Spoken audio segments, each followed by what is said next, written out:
महाराजा सयाजीराव गायकवाड़ ज्ञान प्राप्त करने की दृष्टि से हमेशा एक छात्र रहे। 51 वर्ष की आयु में भी नई नई चीजें सीखना ये उनके लिए हमेशा एक आदत रहा।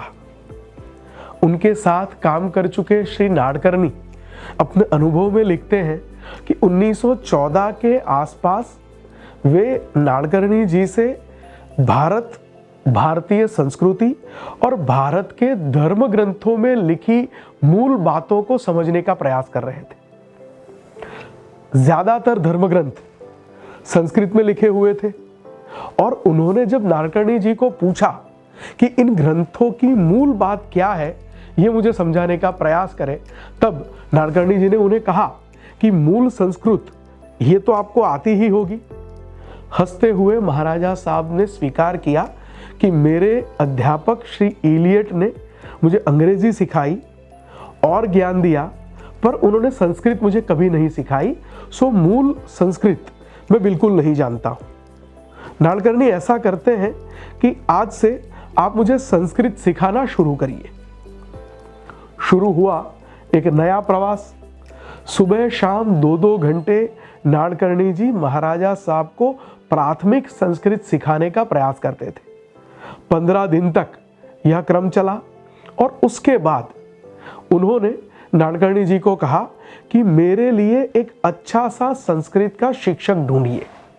उस समय खासगी विभाग में जो मुख्य लेखाधिकारी थे श्री काका गुप्ते, वे संस्कृत के बहुत बड़े विद्वान थे और उस समय श्री नाडकर्णी जी ने काका गुप्ते का नाम महाराजा साहब को शिक्षक के रूप में दिया।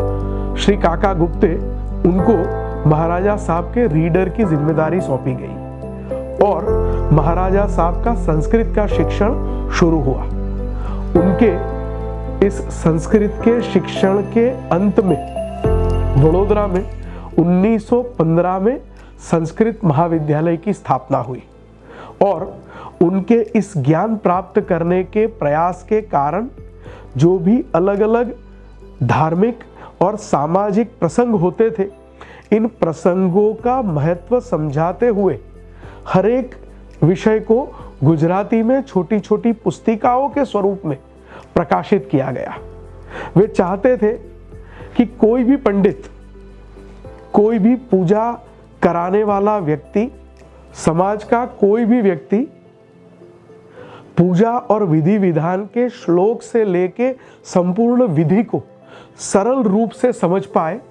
उसके लिए उन्होंने ये सारी चीजों को, सारे विषयों को गुजराती में छोटी छोटी पुस्तिकाओं के रूप में प्रकाशित करवाया।